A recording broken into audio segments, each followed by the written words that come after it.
Dirty hands means clean theology. Can you dig it? What is going on, all my local guys and gals and long distance pals? Hey, we ain't forgot about you. We are back. Yes, Indeed. we are. I'm excited. Today. We're down the part-timer today, but we have a special guest with us today. It'll be pretty fun. Something. I'm excited because Steve actually is kind of taking over the guests and stuff this season. So I kind of find out, like a couple days before. And when he told me about this guest, I kind of perked up. I'm like, oh, yeah, I know this guy. I talked to this guy. I'm ready to go, man. It'll be good. Yeah, I'm excited, man. So let's start kicking things off right away, Justin. Why don't you jump into prayer for us, and we'll see where this journey takes us. Dear kind and gracious Heavenly Father, thank you for today. Thank you for the many blessings that you've given us.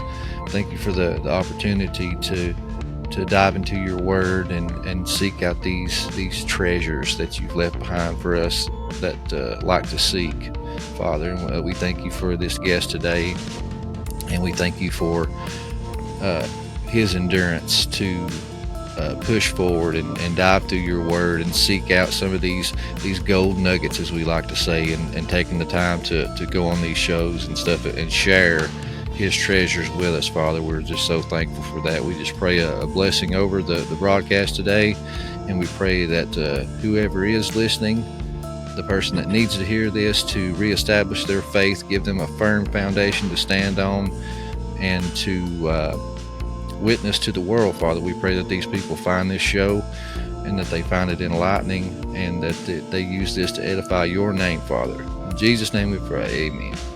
Amen. Absolutely love it. A lot of you guys out there, I know you do the same thing I do, where you mindlessly jump on Facebook or one of these things, and you just start doom scrolling through the videos, through the reels, and you see all sorts of things, and all of a sudden something catches your attention.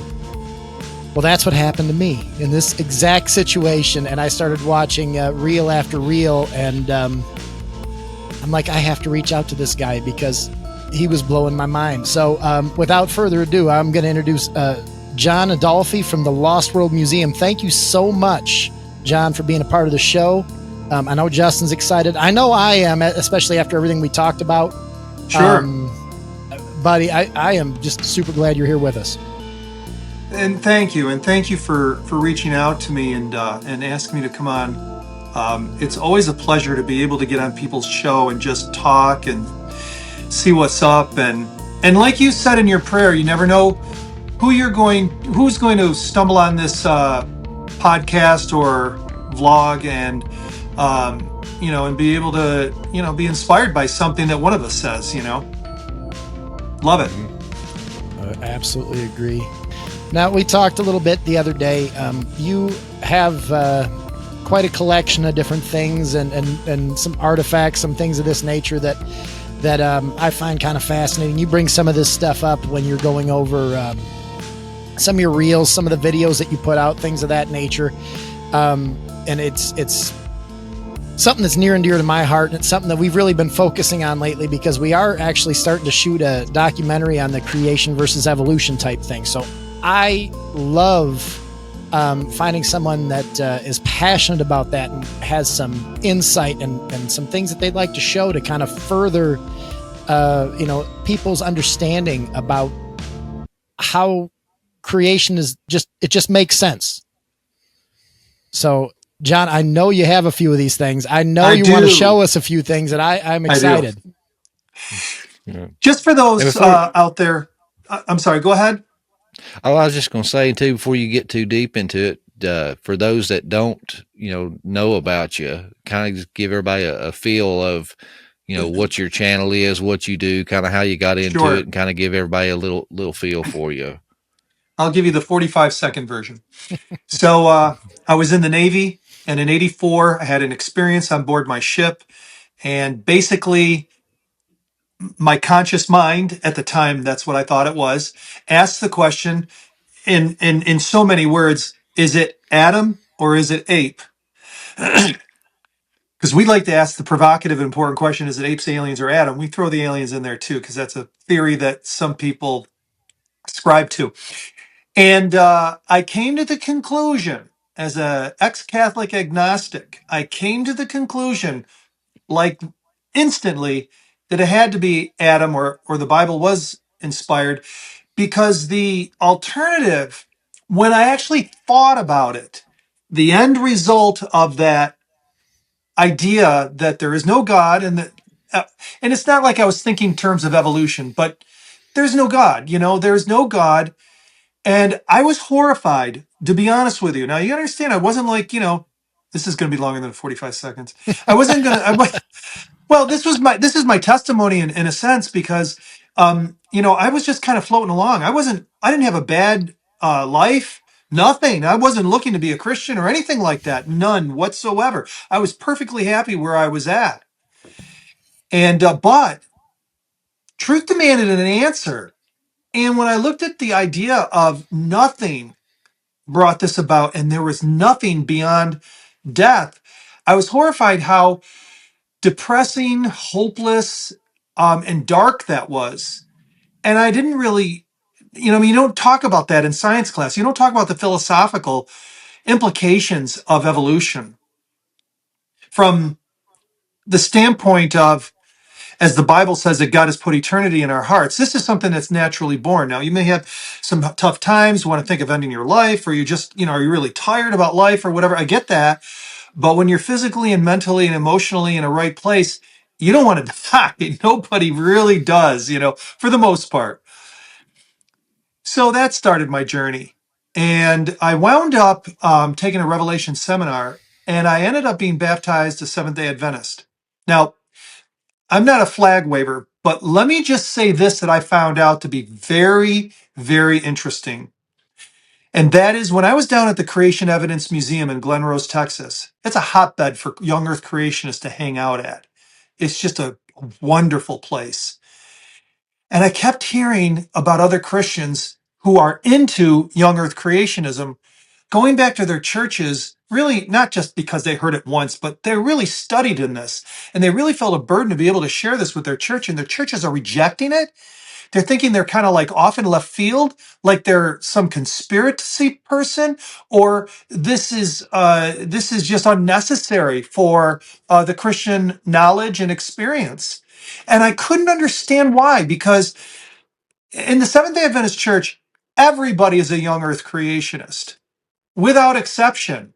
I'm not, maybe I'm being a little bit hyperbole there, but but I'm finding that within the Protestant churches, forget about the Catholic Church, they embrace evolution.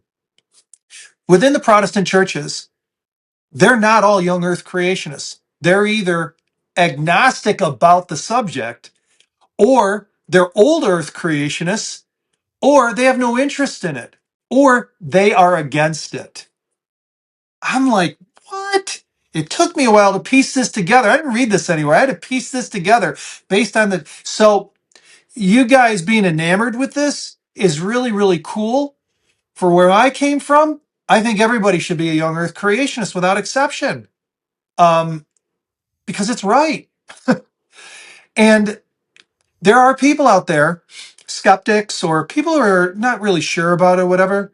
Not people who have a big chip on their shoulder, but people who are genuinely questioning. And there's some in a minority out there, as far as I can tell, as far as those who are vocal in the comment section on the various platforms. And and to your question or statement, hi, I'm John Adolphi with the Lost World Museum, and you can find us on TikTok, YouTube, Instagram, Threads, X, and especially Facebook. So, and we just started doing LinkedIn again, but so there you have it. We're more of an online than we are a physical location. I do have a small physical location that is a window display only right next to my real estate office in the village of Phoenix in New York, central New York, right near Syracuse. And but right now, all these artifacts that we buy that could very well go into a museum and fill a small museum are right now being paraded online. So there's my introduction. Love it. Love it. That was a great 45-second introduction. It was beautiful. Thank you. Beautiful. We transcended time, space, and matter, as We Kent sure Hovind did. would like to say. We sure did. He even sounded And I like Kent. He's edited- like, I I'm just edited right. that, man. 10-1. I'm just right. Yeah, that was the Now, thing. My you- favorite thing he ever said, Kent said, he goes, I don't argue. I'm just right. Yeah, I'm just right. He's so funny. He's smart enough to be able to say that too. I'll tell you. Yeah. He is such a real. He's so entertaining and so cool. I've got a bunch of things with me here today. I'm going to parade them across the screen. I'll talk a little bit about each of them and what it is that supports this idea. Let me set it up. That the Earth, life on Earth, fossils on the Earth, the geology on the Earth that we see is 6,000 years according to Genesis. Now, the age of the Earth, the actual granite and water that was here when God started to speak light into existence and then started to go in. And by the way, those are 24-hour periods. A yom in the Hebrew is 24 hours. These are 24-hour periods, and it was somewhere around 6,000 years ago that Jesus was the one who spoke these things into existence. The Father said, go, and Jesus said, that's what I do best. And he spoke everything into existence, and everything is sustained by the power of his word. That's the reason why creationism is important. Because if you undermine this idea that he cannot speak with his word instantaneously, then when he said to the man with the withered hand, stretch forth your hand, he shouldn't have been able to heal his hand then. Because it's the same exact action that's taking place. And when Peter said, hey, command me, say the word, command me to walk on the water, he wouldn't get on the water till he actually asked him to speak the word. Same word in creation. It's the same word that gave Peter the ability to walk on water. So when we get to the gospel and he says, be ye perfect as your father is perfect, he's giving a command. He's speaking his word again. And the challenge is to embrace that so that it's so. Not pretend, not erasing sins on the board, which does happen, but actually to be able to walk on the water. That's the reason why creationism, young earth creationism, is so important, because there's a continuity from the time that he says, let the earth bring forth grass on day 3 to when he says, be perfect. It's the same exact dynamic. And do you know who actually picked up on that early on? Was the centurion. He understood that. It's a mind-blowing concept. So the idea is that 6,000 years, Adam and Eve, after 6 days of creation, Adam and Eve were created on the 6th day. And then on the 7th, they rested. And that 1,600 years later, because of sin, rebellion, there was a worldwide flood. And all of the fossil record that we see, almost all of it, and all of the strata that we see, almost all of it, and the oceans that we experience are all as a result of the worldwide flood or the aftermath of it. So when we look at history, it's in the context of 6,000 years. And for the most part, 4,400 years post-flood is where we really pick things back up. Everything else was just wiped out. All we really have from the antediluvian world is strata and fossils. That's it. I don't know if there's any structures that have ever been found, maybe there have, that were pre-flood. I mean, everything got wiped out pretty good. So what I'm looking for when I look at geology, when I look at formation of rock and how quickly or how slowly that takes place, the formation of fossils, how quickly or slowly in nature, in the lab, in order to try to replicate the pre-flood or the flood conditions, I'm looking at rapid rock formation, rapid fossilization, and giant humans as well too. The assumption is that people before the flood had a higher IQ, lived to be 900 years, and were much larger and much more robust than we are today. At least that's my understanding of young Earth creationism. And yes, the Nephilim were 100% human. And I don't know why more people don't at least examine that theory, because everybody in Christendom, including Judaism embraces this idea of angel-human amalgamation or hybridization. And there is another theory out there that I personally subscribe to that isn't weird. There's no angel blood in these people. And even if they did have angel blood, evil angel blood, it doesn't make their heart any less evil. It's all about the mind and the decision to do or to say or to think. That's where sin is cultivated. All right. So what evidences do we have? Well, let's go ahead and kick right, and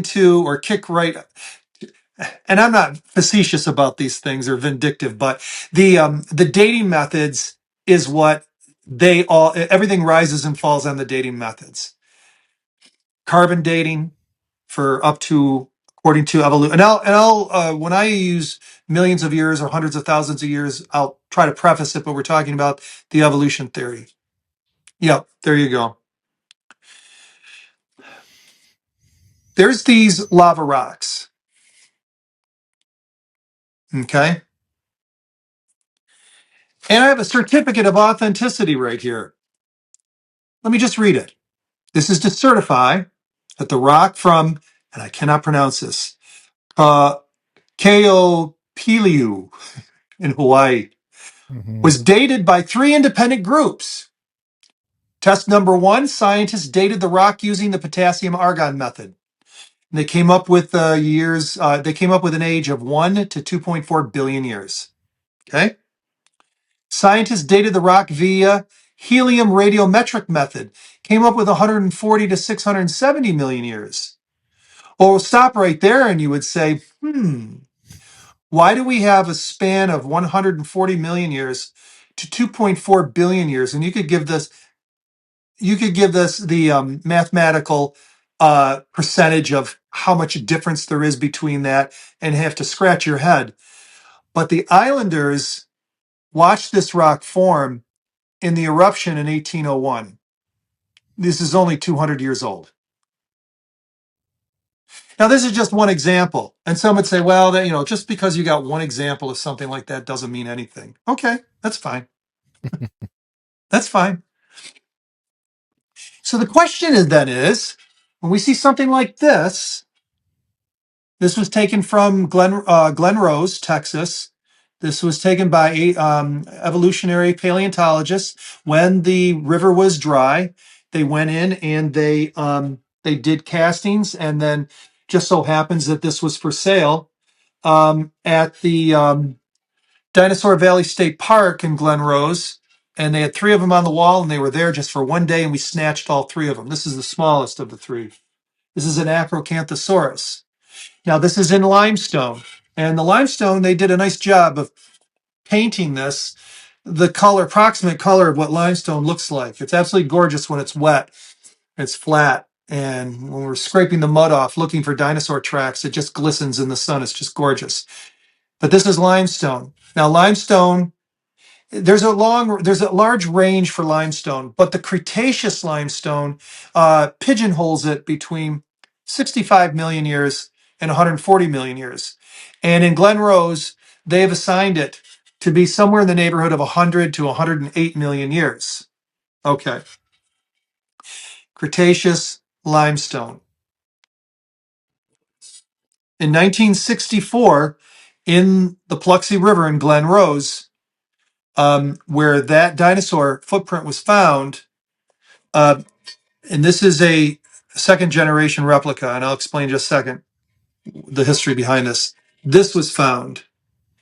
This is called the Caldwell track. Billy Caldwell, who is a geologist, young Earth creationist geologist, some men who were taking up limestone from the area, to resell, saw this in the river. They saw this in the river, and it took them a couple of weeks to get it out because they didn't want it to break. And it was heavy. It was hundreds of pounds, Billy told me. Billy's still alive. He's 92 years old. And and I actually interviewed him and videoed the interview of the story behind this. So they bring it to his shop and they say, here, we just want to let you know we found this in the Paluxy River while we were quarrying. And He examined it, obviously. And then in 1964, 65, this ended up being purchased by a wealthy oil man from Texas. And he took it to the World's Fair in New York and put it on display in the Sinclair exhibit. Hey guys, this is Steve from the Dig Bible Podcast. I really hope you guys are enjoying the content, but also the sound quality. It's drastically improved since I handed that duty over to the Handcrafted Audio. If you've enjoyed the quality of the show and have any audio or editing needs, reach out to Jason at thehandcraftedaudio@gmail.com. And as always, keep digging.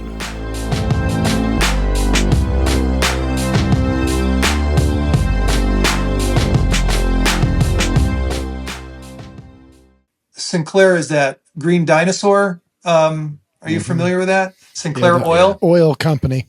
Yeah. Fuel dead So dinosaurs. they had this on yeah. They had That this thing on is display. huge, man. It looks like it's as big as your torso. So it's approximately 16 inches. The biggest criticism about this is that the footprint is just so perfect. Now, let me tell you what happened. Before he sold this to the oil man, that is the guy who actually found it, not Billy. Billy would like to have kept it. But Billy told me that before that happened, he took a concrete cast of it. He didn't do it in plaster, he did it in concrete. And I've often wondered, before I met Billy, which was last year, how close this is to at least the concrete cast. We don't have the original anymore. It disappeared after probably the oil man collected it and is probably sitting underneath a bed somewhere or thrown out. Who knows? But I wanted to see how close this was to the first generation. And I had the opportunity because it was there over in a corner somewhere at the Glen Rose Museum. He had donated it to Carl Baugh. And I took this and I sat it right down next to it on the floor. Nobody else really cared. I'm like geeking out like crazy.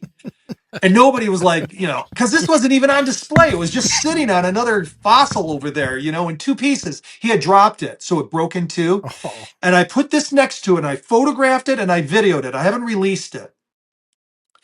And it was almost perfect. Like almost you couldn't tell the difference. So what I have is almost carbon copy to what he had, which I'm assuming that is just about carbon copy of what the original was.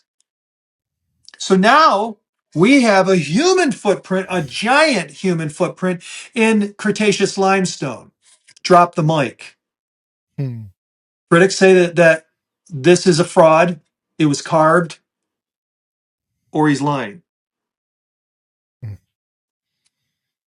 Isn't there always an excuse, right? There's always something, and it'll come down to, well, it's made up.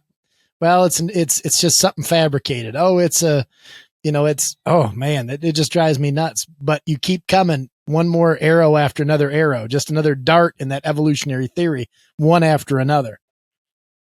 Yeah, the giant bones, the people didn't know how to measure, or the giant depictions in art and on cave walls. Oh, well, they had really crappy depth perception. I mean, they always have an excuse. Let me tell you, the enemy of evolution, the enemy of the Smithsonian is two things: giant humans and Noah's Ark. Now, you got to understand, in Christianity in America in the 1800s, there was an association with giant humans and Genesis. Not angel humans, but giant humans and Genesis. There are about 40 minutes south of me, there's a place called Cardiff, New York. It's just south of Syracuse. And in the forgive me, I'm guessing 1850s, 60s, time that P.T. Barnum was in full swing. 1869. 1869, they were digging for some wells on somebody's farm, and they found this 10'2" petrified man in the ground. It was a hoax. This was dreamed up a year before, and they got some gypsum out of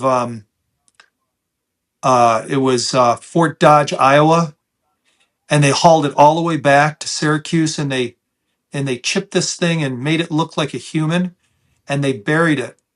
And the hoax was to make money and also to poke fun at Christians. The guy that did it hated Christianity, hated the Bible, and this was the one way that he could exemplify and tell them, "Ha ha, fooled you, idiot," with creating a giant human from the pages of Genesis. He was hoping everybody would jump on and just immediately identify it with that, but they didn't. Some said it was a statue that people worshipped. Others said that it was a petrified man. Others said that it was a hoax. I mean, there were too many opinions on it, but enough curiosity that some people made some serious money.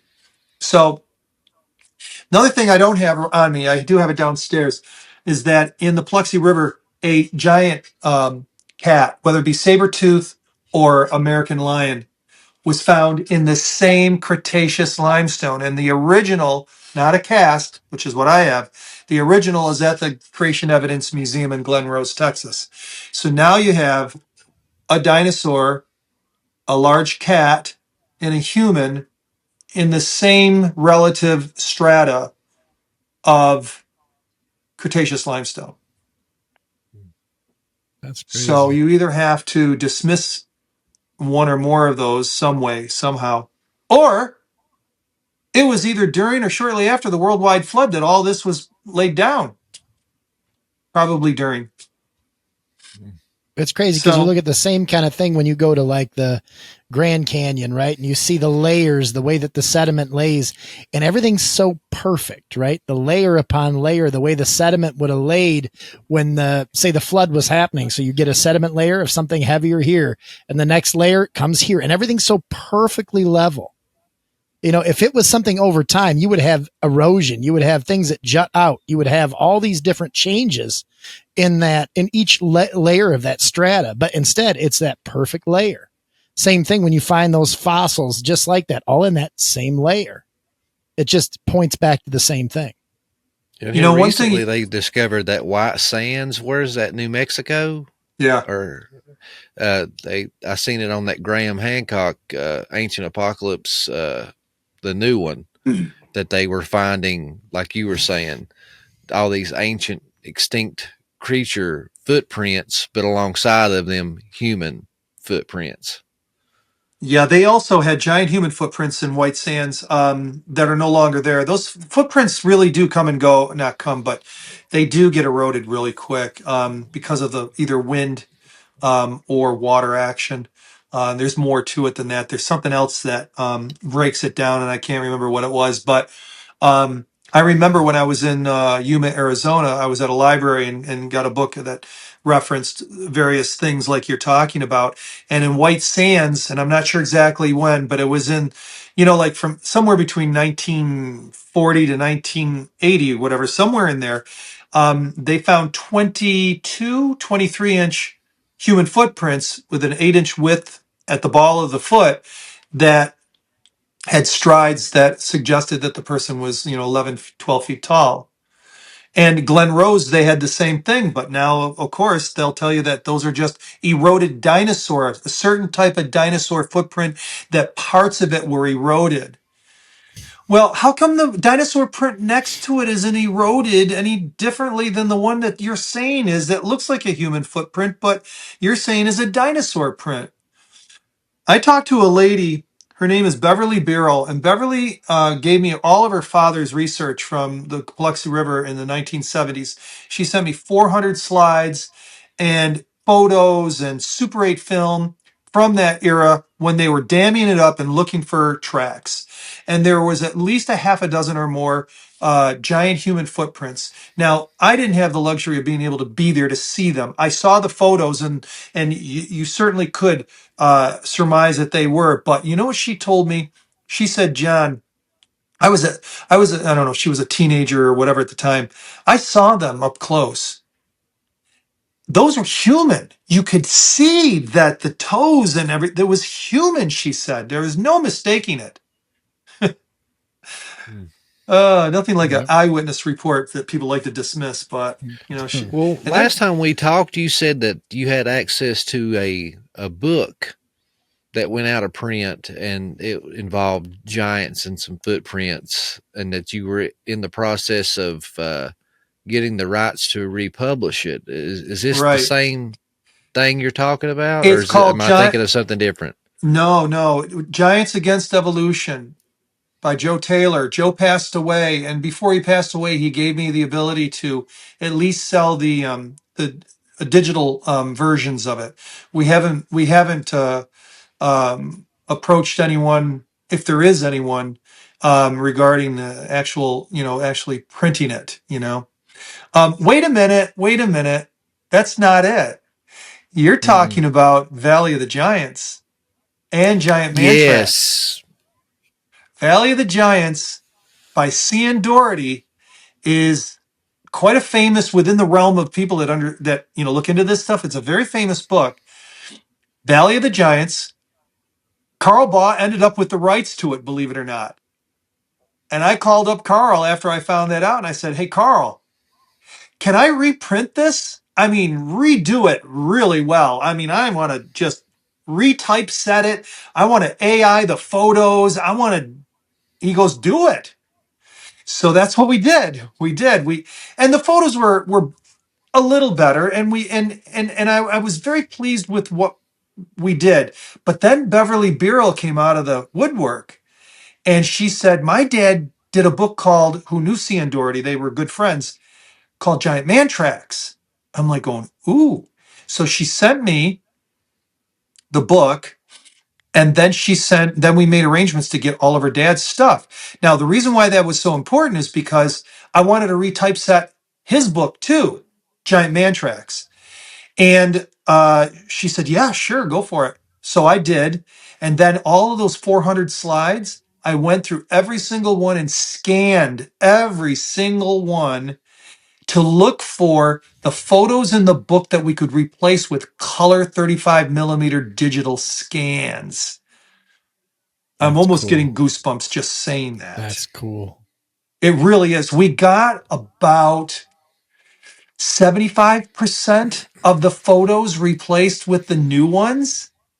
That's And awesome. and so that book has got very clear photos as opposed to the Valley of the Giants is good, but this is even better as far as clarity.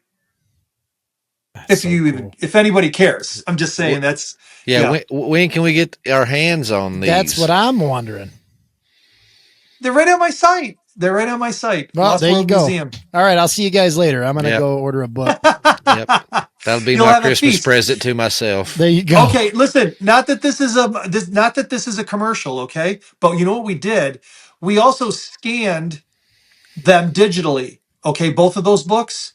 And of course we had the Giants Against Evolution already scanned.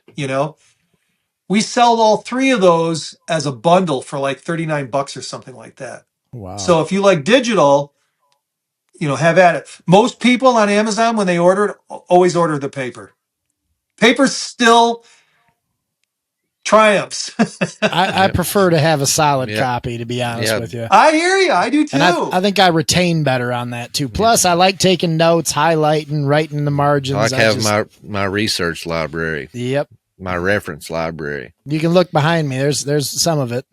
Mm-hmm. Well, if anybody out there does get, Giants Against Evolution and they want to have it, go down to Staples and have it printed and bound, nobody's going to stop them. Okay. So Fair a enough. little extra expense, but let me show you something else I got here. This right here, is purported to be a giant. Excuse me, is a limestone finger. This again was found. Oh, let me just down in the Glen Rose area. Now it's interesting, and when I first saw this, I thought, let me get real close with this. Hold on one second. Okay, see if that'll help. Mm-hmm. I thought to myself, and here's what it looks. Here's the actual finger right there. I thought, okay, it's not a fossil. I mean, a fossil in the sense that it's it left an impression in the ground, or it's there. Every once in a while, I've got a fish fossil where it's in the entire fish. It's not it's squished but in beautiful condition, the bones and stuff. It's, the entire fish is fossilized. This would fall into that category. And even worms, there's a fossil worm right there. So soft body can fossilize. But when I first saw this, I'm thinking, it could be a natural formation. You know what I mean? I mean, come on. So they did a CT scan, and sure enough, it's denser in the middle where the bone would be. Okay. Crime scene investigation. We got to be fair about this. And then what they did was they cut it. They cut it just like that. Actually, in two spots. You'll see that right up at the top. And this may not be apparent, and I'll just kind of, they feel that this right here is bone marrow. They feel right on the edge is skin and extensor tendons. They believe some of these are tendons. That's nuts. Now, of course, somebody say, of course you're seeing that. You're a young earth creationist. You're going to see that. I'll tell you something. Yes, young earth creationists are gullible. And yes, I'm sure that, I see something in that rock that really isn't there, hopeful and everything, because it just seems like evolution wins just too often. And they do. They do. They win. They're not right, but they've got the money. They've got 200 years of some of the most brilliant minds putting all this together. They have a cause and effect for everything, it seems. And they have time on their side, right? Because that's the ultimate factor for them. That's right. They got billions of years, hundreds of millions of years. So let's talk about fossil formation. I'm going to show you a gadget. I'm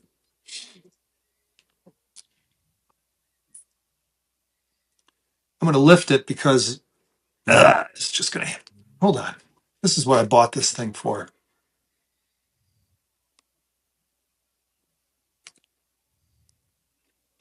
Bear desk.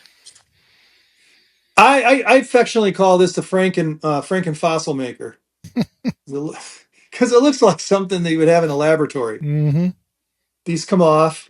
This plate comes off, and in this tube you put clay.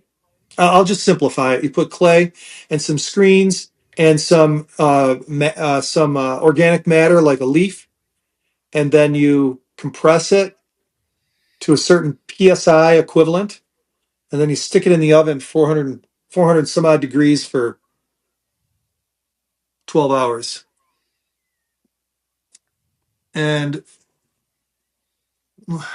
what he's trying to do, the inventor of this, he's trying to figure out what causes a fossil to fossilize, and could that also be replicating the conditions during the flood, i.e., the amount of overburden that's creating the amount of pressure necessary for it. And what I've found out is the amount of overburden in many cases is very, very tremendous to do some of this.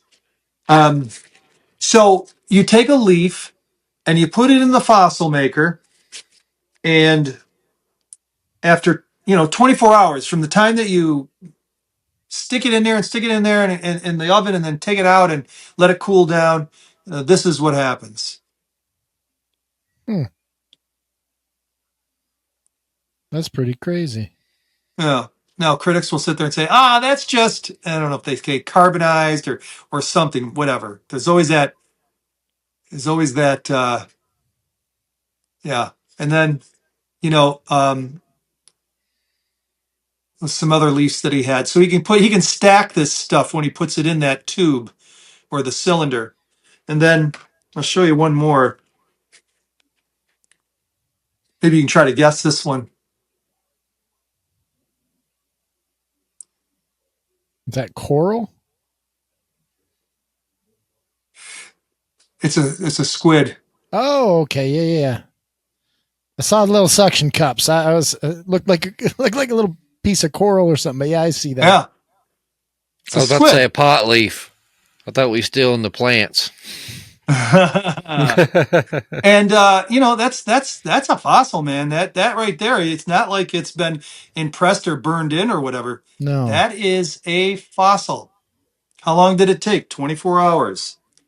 So how long do fossils take to make? Well, when you bring this up, they say, well, of course some fossilization takes place can quickly. Dummy. That's what they say. And it's like, well, apparently you haven't done your job, because the majority of people out there believe that not only are fossils old, but it takes a long, long, long, long, long time for them to form. So you haven't really done a good job, at least to be fair about it. Whatever. So question being, say you were to take that. I know you made it 24 hours ago. Say you did that. You were to take that and do a carbon dating test on it. What would it tell you? I don't know. That's a great question. Takes about $500 to find out. Yeah, well, we'll have to. Maybe we can do that. That would be interesting just to see the It's according range it would give how you. deep you dug to get the clay. And I mean, I really don't know. And I say that just kind of, I guess, as that would be some pretty interesting evidence to throw into the hat there. You know what I mean? I agree. That's a fantastic idea. It really is. Then you have that place in Europe that's got that natural mineral deposit that you can send teddy bears or hats or whatever to and pay a fee, and it just, that mineral water drips on it and it makes a fossil just in a few days or weeks. Yeah. Yep. I've seen. Yes, exactly. I've seen that. It's called Mother wild. Shipton. Yeah. And that was 5 months, I believe. Yeah. Was it one of your reels that I saw a hat, like a top hat on, that had done that? A fedora, yeah. That was 2 fedora. years. Yeah. That's unbelievable. Yeah. And for those that's having trouble seeing, this is like a waterfall and like a cave entrance, and they take a string, and whatever item you send them, they tie it to this string, and that water just drips over it for a certain amount of time. It's just the mineral deposits that they say take millions and millions of years.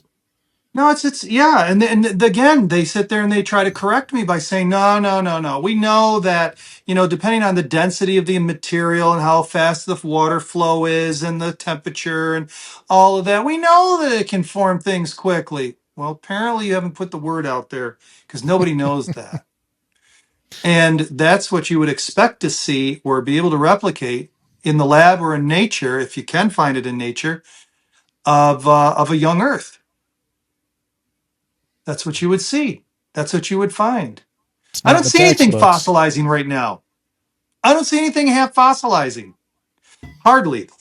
You do hear about things like, for instance, an entire city or whatever got buried over in, where was it, Tasmania or whatever, by a volcano, and they go in there and they, like similar to Lake Mount Vesuvius, yeah. And they find bags of flour completely made of stone, and all sorts of artifacts that are just completely ossified. All right, let me see what else I have here. Here's another example of mineralization and how it can form quickly. Stalactites and stalagmites, they will tell you, are anywhere between tens of thousands, hundreds of thousands, or even a million years to form what you see in these caves. What I learned was drip, drip, drip, even over a billion years, doesn't produce the heft. You have to have large amounts of water to get the heft that we see. The drip, drip, drip does nothing more than just basically make a long, skinny straw. It doesn't produce the massive tones. Got to have lots of water to do that. And when you have lots of water and a high concentration of mineralization and the right temperatures and everything, these things will form. Now, in France, there's a lot of mineralization, I guess, in different parts of Europe. In France, they have this place where they take items and put them under a little bit of waterfalls, just like, in a cave. This the one that we saw there with the teddy bear. That's outside. This is inside. And we asked them. This is a French Coke bottle. Okay, this exact same bottle that we asked them to put under their little trickly falls. And this is what it ended up looking like. 6 weeks. No, 6 weeks, I believe it was. It was either 5 or 6 weeks. And 5 millimeters, or about a quarter of an inch, of accumulation. That's nuts. This is the same type of stuff that you're going to see in caves. So it's not time, it's condition. The conditions. The assumption is that the drip, drip, drip has gone on for hundreds of thousands of years. But if there was a worldwide flood and there was a lot of water being sloshed around, whether the intake or the outtake or somewhere in, slightly after the flood, when things were kind of getting redeposited all over the place, those caves were formed quickly, relatively quickly.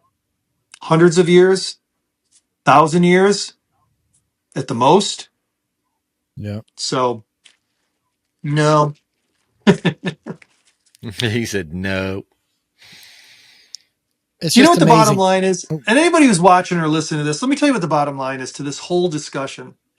It is either in the beginning God created the heavens and the earth, or, and I hope I'm not sounding too facetious, in the beginning nothing created nothing. But you get what I'm trying to say. Yeah. It's either, the Big Bang and evolution, or in the beginning God created the heavens and the earth.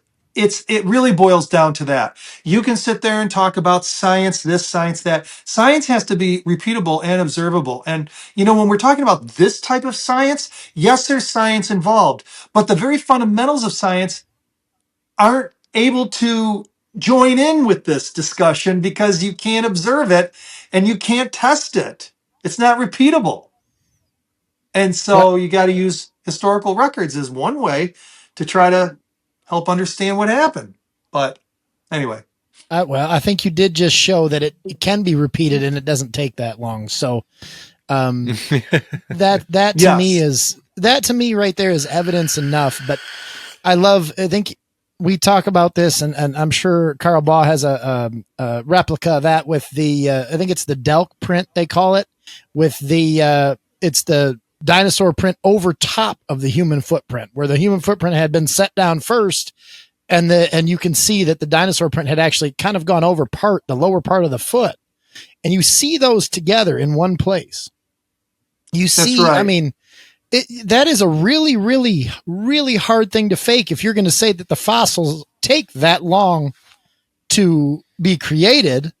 But so you can't fake that. But how do you explain away the human foot that's there? Well, okay. So here's what we know. The matrix that it's in is Cretaceous limestone. Okay. So either it's 100 million years old, or it's 4,400 years old, depending on which, if the dinosaur print is true and the human footprint is true, if it is, let's just give the benefit of the doubt, you got a real big problem. Because either geology is wrong and both of these were right around the time of the flood, or humans went back as far as 100 million years ago, or dinosaurs were as recent as 1 million years ago. But then again, you're assigning Cretaceous limestone as 100 million years that it's in. You got a lot of problems, no matter where you look at it. So you can discount it by basically saying, look, this was not found in situ. This was not found where it was originally. And it wasn't. It was up on the bank. I've been to the Paluxy. Let me tell you something. I've never seen it storm. I've never seen the surges that come down that river, or any of the river. I've never been around a river that's got real violent, but it tears up the sides underneath and just throws these stones all over the place. Maybe you've seen that or evidence of that. But you go to the Paluxy, look on each side of the banks, you're going to see a whole lot of stones just sitting there. And you got to ask the question, how'd they get there? Water flow. So this thing was up on the bank somewhere. So, that doesn't help it by finding it there. And then having a creationist have it doesn't help it either. Okay. In one respect. Because there's going to be this natural bias towards it. Okay. Well, fine. But it is what it is. Now, one of the ways to prove whether or not a footprint, whether it be human, dinosaur, whatever, you want to see if it's been carved or if it's real. One way to do that is to have it CAT scan done of it. And they do layers and they go through it electronically, x-raying it to see if there's compression. Now, let me explain what that means. Here's the dinosaur print. When the dinosaur foot comes down, it presses the mud underneath the foot. If you were to slice this and look underneath, you would see compression, evidence of compression, where the mud like a sponge has been pressed down. So if you cut it in half and looked at it cross section, you'd be able to see right underneath, and see whether or not it's compressed. When you fake a print by carving it out, you can't carve into it compression. It's impossible. Mm-hmm. No, that's one way. It may not be and it may not be 100%, but I'm just saying though that that's one way they use. The other is like in the Delft print. In the Delft print, the Acrocanthosaurus, they believe, it was a theropod, a three-toed dinosaur. One of the toes is pushing into the human footprint. So the human footprint, which is about 10 and a half inches, comes down, and then the dinosaur print comes down near it, and its big toe or middle toe has pushed itself slightly into the bank. I'll call it the bank of the side of the foot. So mud up push is, I don't know if that can be really replicated via a good sculptor, but mud had to be soft in order to do that. And then it hardened. So most creationist organizations have rejected this. What's that? And all the stories, and you have all these stories of dragons and people slaying dragons. So you have these dinosaur, described creatures being around the time of man, and man having to kill these things. Of course, the population was very low, and there was just remnants of them left. And then, you go down into South America, in Peru, you got the Inca stones, these stones carved. It shows people riding them like horses and using them to pull and move stone and things like that. And you've even shown, I've seen on your channel, there's medieval paintings that if you zoom in close enough, you see people riding these things like horses, riding a velociraptor. There's actually stories. If you go, and I believe it's in the about 14th or 15th century in China, where there's a set family that would raise dragons to pull the emperor's carriage. And that family, I can't remember which dynasty it was, but that family, that was their job. And they have depictions of this where these dinosaurs, dragons, whatever you want to call them, are pulling these carriages. And there's so much of that throughout history. They haven't been able to suppress all of those things. And that comes up a little bit. I'm sorry. Go ahead, John. No, you just inspired a thought here. On their calendar, they have a rat and a monkey and everything, and they have a dragon. And it's like, is that mythical? I mean, all the other ones are real. Yeah. And the dragon is very, very important to the Chinese. So they would have a mythical creature among all the others. I mean, you can make the argument that was real.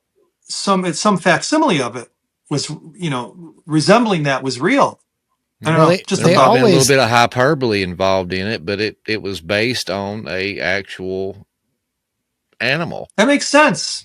It doesn't make sense if you believe in long ages and that the dinosaurs died out in 65 million years ago, then it makes no sense whatsoever. It's all nonsense. And it's just you Christians trying to prove your point by grasping at anything. Well, so the part, and we talked about this a little bit the other day, John, and this is something that fascinates me. And, I always, as a child, you sit there and think dinosaurs, man, that'd have been awesome. Jurassic Park was one of my favorite movies because you got to see the most real depiction of dinosaurs as much as, obviously they're Hollywood versions of what they potentially believe they could have been, or just to scare you. But I always, thought about it. Okay, if this is true and dinosaurs weren't just the result of sin, if they were truly, on the ark and they come through, if we look at prior to flood, the conditions, you talked about giant humans, we talked about things being, larger stature because of multiple different reasons, but environmental factors, we'll say that. So dinosaurs are bigger at that time. We get rid of those environmental factors, whether that's a vapor canopy or whatever it is prior to the flood. We get afterwards, man doesn't live as long. We're shorter. We're not as resilient. Animals all become smaller. And you can see that in some of the other fossils when we talk about even the mammal fossils that we see that are much bigger animals. And then we come along Everything's further. bigger. Everything was bigger. So now we have everything that's kind of downsized, right? So maybe this rhinoceros that's extinct isn't really extinct. It's just a smaller rhinoceros now, right? So we have all these things that we see as we go down the line. And then you have, if you go to places that are a lot less explored, if you go to the Congo, if you go to different parts of, there's a lot of different parts of Africa that are as untouched as any other place in the world. And there's stories of the Mokle Mbembe, which is like a sauropod type dinosaur and they'll take these pictures into these people and say, oh, is it an elephant? Is it a this? And they will instantly point to the picture of the dinosaur. That's what it is. Wow. And they see these and they know that's what it is. There's all sorts of different tribes in there that will describe something like a Stegosaurus, that will describe something like an Allosaurus, in these different places deep in these jungles where this stuff's hidden. It wasn't even that long ago where they found that cave in China that has a whole separate ecosystem, biggest cave in the world, that was way back in there. It has a whole separate ecosystem down in the ground. It has a huge opening, it goes up, but down there's all these different things that people didn't even know about. And it's these things are hidden from us. We think we know everything. As Hollow Earth. Well, we just did a show on talking about some of that Godzilla stuff down there. But there's so many things that we think we're so smart. We think we have it all figured out. But there's so much more in our world that God has put here just to prove his greatness that is everywhere. It's just so amazing to me that we can just sit there. So, no, we've seen it all. Now we got to go to space. Now we got to go to Mars or something like this. We don't even know 90% of our oceans. We still don't even have any clue, let alone still the actual land we can go on. There's just places you just can't get to. It's just so cool to me. There's actually a story too. I'm just going to throw this last one in there. And I want to say it was Tony Merkel's show where he was talking to a Native American gentleman. And he said his grandfather would tell him stories. They lived up in the area around the Badlands. And his grandfather would tell him stories about how when he was a child, his father took him out and they would go through the Badlands to these different areas and look down over these valleys and watch the different herds of dinosaurs move through the Badlands. And he said that the Native American names for those dinosaurs were what they called each individual valley.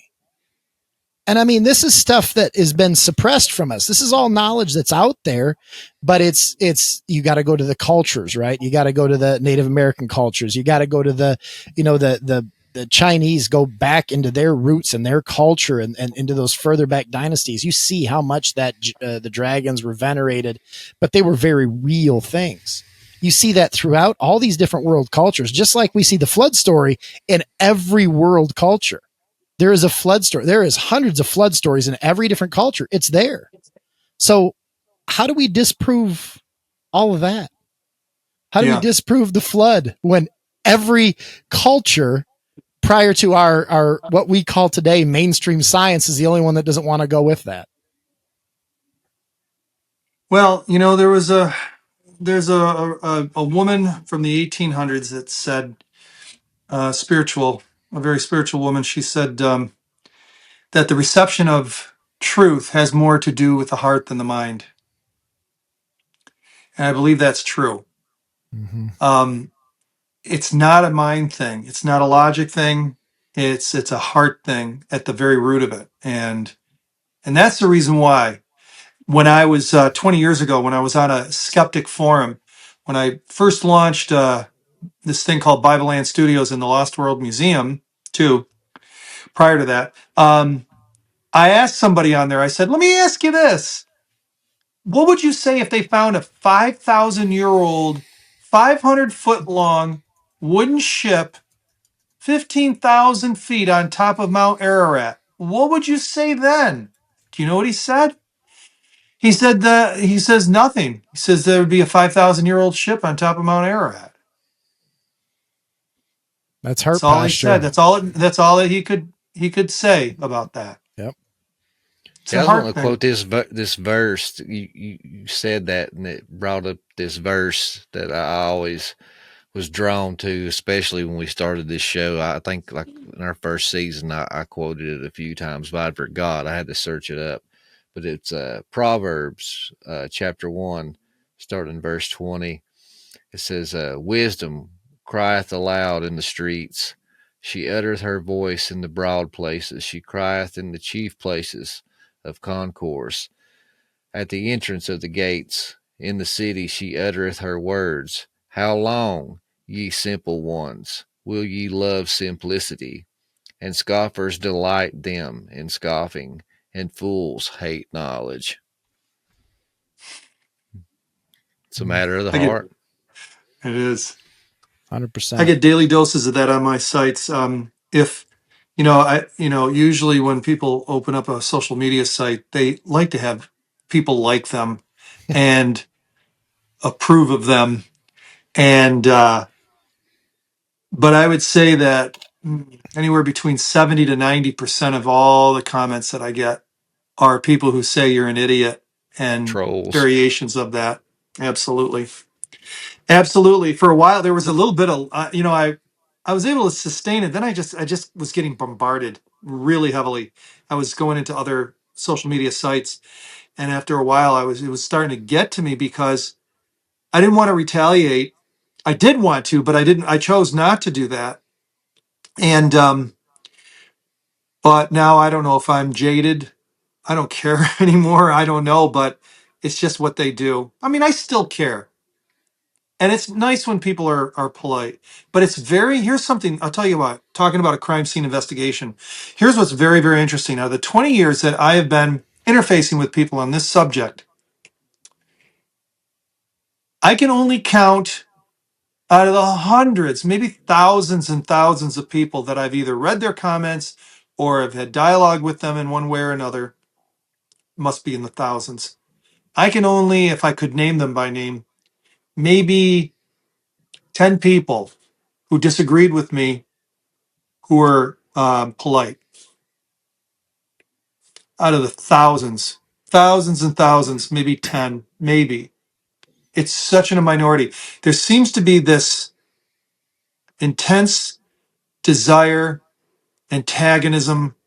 They are rude and they belittle and they try to intellectually stomp you and they try to intimidate you through intellectualism and the way they orate or write. And it's very telling because my understanding is when you're debating somebody, the first person who starts throwing insults is usually the person who has the weaker position. Yep. I find that very interesting. And yet they won. They won. They won the fight. They win. They're Liberals. still wrong, but they win. They run But out of talking still, points, so then they start screaming and calling you names and you're a racist and everything else. But with that, man, there's two reasons, in my opinion, that they act that way. It's a spiritual thing. You're upsetting the entity behind that person pulling their strings, even if it's unbeknownst to them. That's a good And point. then number two, it's social media. Mike Tyson said it best. People's gotten too comfortable with being keyboard warriors and being disrespectful and not getting punched right square in the mouth. I'm saved and I'm a Christian, but I'm saved. I ain't soft. You disrespect me, you better be a better man than me or can run faster, because I'm gonna try to knock some teeth out. He's right about that. It does create that anonymity that gives you the freedom to be able to say whatever you want and whatever attitude you want to display it, on the keyboard. Because 90% of those people will not say those things to your face. No, it's just the way it works like that. But on the keyboard, yeah. The one thing that does disturb me, there's two things that disturb me just a little bit, other than arrogance.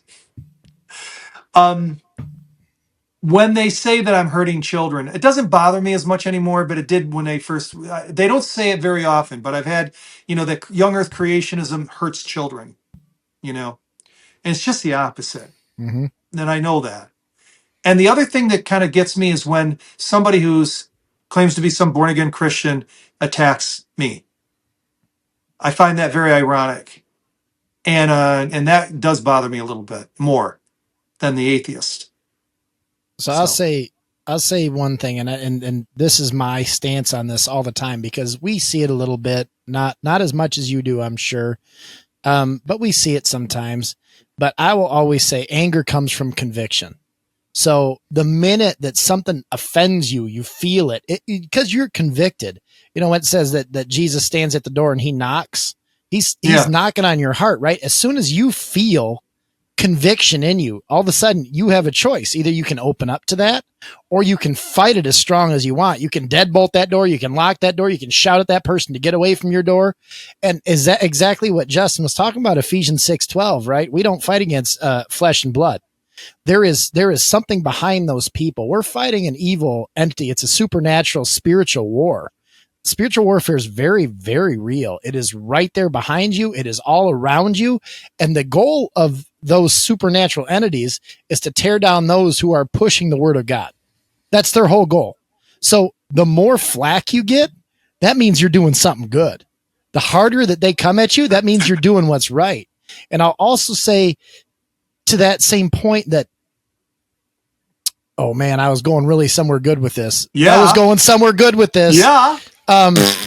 Yeah, I lost it. My mind went blank. I'll think of it in a minute. Go ahead, John. Sure. So in 2020, I started doing TikTok. That's where I started getting going at doing this. I learned about TikTok and I got on there and I started doing museum stuff. And for 2.5 years, I was doing 5 nights a week. I was doing lives. And, it was during that whole COVID thing and everything. And so I'll never forget early on when I was doing a live, you can comment when somebody's doing a live. Somebody said, "Hail Satan." So when you're dealing with the secular public, and I was the secular public, okay? So I know what it is to be a secular person. And I said, you got to think on your feet quick. And I just said, well, hey, the person who just said, "Hail Satan," welcome to the channel. When I share that at church, people don't know what to think when I say that somebody said, "Hail Satan."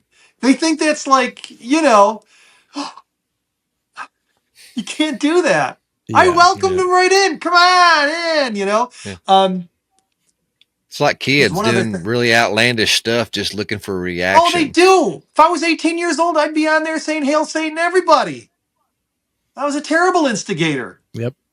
I would have been terrible. I'm glad I didn't have this technology when I was 18. Oh my gosh. I would have done with it. No, I get, so what I was going to say before, kind of going on this same path, is that you sit here and you can say, okay, say that 90% of your reactions are negative. Say it's people that are feeling that conviction, people that are coming at you, people that are saying these negative things or trying to disprove what you say or say, well, I heard this, and they've never done the research. They've never looked into it themselves. They're standing on the shoulders of somebody else who they were taught in high school or whatever else. But if you make a difference, just like you talked about that you were in that secular stage at one point and somehow one day it clicked. What if you're the one person that person's coming at you over and over and over again for a month? Then all of a sudden one day they're like, holy crap, he's right. Guess what? Everything that you've ever done to this point was worth it. Everything that you've done just for that one, everything was worth it. And I guarantee it's more than one that you've come to that point where you've hit somebody and they're like, well, holy cow, he's right. And it just hit him. And you know what? In the end, you might not hear that. They might not come and say, man, thank you very much for that.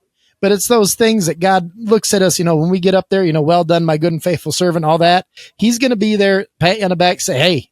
And then some guy will walk up to you in heaven and say, buddy, thank you so much. And it'll all be worth it. So we got to put up with the negative because that means we're doing what we're supposed to be doing. Yeah. You meet the devil face to face, it means you're walking in the same direction, brother. Mm-hmm. So I was doing a live and my wife was on with me and she was reading the comments as I was doing my thing. And somebody was being a troll, and all of a sudden, and the way I was interacting with him, I think him in his trollness, he said, I was getting on here to troll. Oh, no, we weren't interacting, but he got on there to troll us, to do something stupid, say some stupid stuff. And he goes, but I kind of like you guys. So there is a minority of winning people over by maintaining, and I get it from people like, man, you Christians will DM me, not very often, and they'll say, I wouldn't have been as patient with that guy as you did. I have to force myself sometimes to be patient because I can't retaliate. That's not part of this this program. That's not part of this ministry as much as I want to. I've written a couple of text, comments back and then deleted them. I'm sure everybody's done that. But there was a time when I was on TikTok and somebody got on there and said something rude to me. And I was nice to them back. He ended up DMing me, introducing himself to me. And I'll give you his name. His name was David Smalley. David Smalley is one of the top 10 atheists in the world, I guess. At least that's what he said. Super smart. He has his own podcast and his own Patreon and all that. This was about 3 years ago. He asked me on his show. Just being nice to him got me to get on his atheistic show and one-on-one have a discussion. And he was very fair. He's a former Christian. And he fights for atheism, and so we had a nice long conversation on his program. That's a pretty hopeless fight. Yeah, but he was. Where's he the was pretty hope good in about that? it. Huh? What's that? Where's the hope in that? You're fighting for nothing. No purpose. No divine image. I ended up really liking the guy. I really clicked with him. It's funny how that can happen. Mm-hmm. The chemistry can be just right, even if the philosophy is off 180 degrees. But so anyway, yeah. I'm going to show you one more thing, okay? Absolutely. And then I got to split, if that's okay, guys. Yeah, we're good, brother. Okay. Make like a leaf and split. Or that's a banana. All right, I'm going to show you two quick things. The leaf leaves. This is a replica. This is a third generation replica of the world famous coal pot and coal. Mm-hmm. And this was found in 1912. Two men were at a power station, had a big, huge chunk of coal, broke it in two. The pot falls out, this iron pot. Carl Baugh owns it. I've held it photographed it, videoed it. It is this size, just to kind of give you an idea. It's about maybe 3.5 inches, 4 inches across, and it was found in coal. Well, if they were telling the truth, coal is approximately 300 million years old, according to evolution. And that shouldn't have been in there. So the two men were either lying, or maybe that was a little cup that Tubal-Cain created in his smith shop, and was caught up during the worldwide flood and got, into a bunch of trees that got compressed and got turned into coal, and this along with it. Years later, he felt the need to go before a notary. I've got it on the back here, 1948. So we're talking 36 years later. He says, while I was working in the municipal electric plant in Thomas, Oklahoma in 1912, I came upon a solid chunk of coal, which was too large to use. I broke it with a sledgehammer. This pot fell from the center, leaving the impression or mold of the pot in the piece of coal. And no, we do not have the pieces of the coal. Wish we did. Jim Stull, an employee of the company, witnessed the breaking of the coal and saw the pot fall out. I traced the source of the coal and found that it came from the Wilburton, Oklahoma mines. Signed, Frank Kennard, sworn to me in Sulphur Springs, Arkansas, 27th day of November, 1948, Julia Eldred, Notary Public, Benton County. That's so cool. Carl Baugh, in an interview, told me that they found traces of coal at the bottom of inside the cup, traces of it. That's kind of interesting. I'm going to show you one more thing. This one is, I kind of panned this when this is a replica. What looks like a boot heel, moccasin heel. I'll show you the original photograph.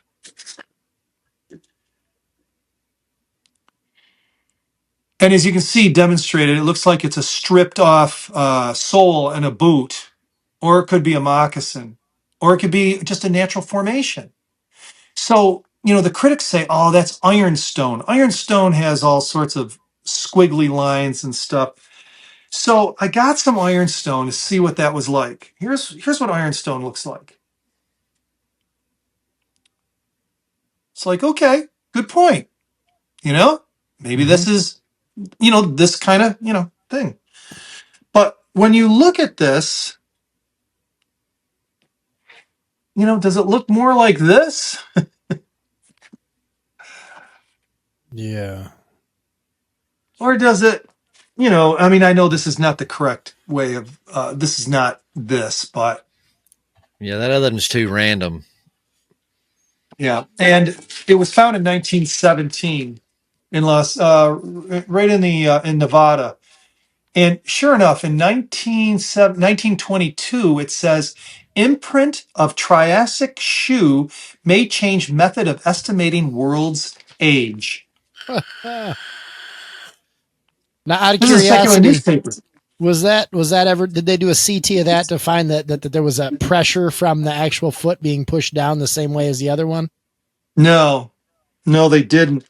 I hunted this down and got some micro photographs of it that they took in 1929 at the Carnegie Institute in New York. This does exist. They don't know where it is. That sounds they tried familiar. to find it so I could get some new digital prints of it, but it is in the hands of some historical society. So, Well, go ahead. No, you go ahead. I just want to give to your listeners or to your viewers. I got a free report. It's called The 3 Top Reasons Why Noah's Ark Must Still Exist. And it's free. And I'm going to put this up there. I don't know if it's in reverse vision or not, but it's museumalerts.com. So for those of you that are listening, just go to Museum Alerts with an S, ALERTS.com, and you can get the free Noah's Ark report. So there you have it. Awesome. Now, tell everybody the website where they can find your books, because I'm going to go there as soon as we get off here, I think. Okay. www.lostworldmuseum.com, and then just go ahead and click on the store, and you can take a look at what we have. Well, man, John, thank you so much for coming on, brother. This was awesome. I got a feeling we may talk to you again in the near future, but I appreciate your time, and thank you again so much.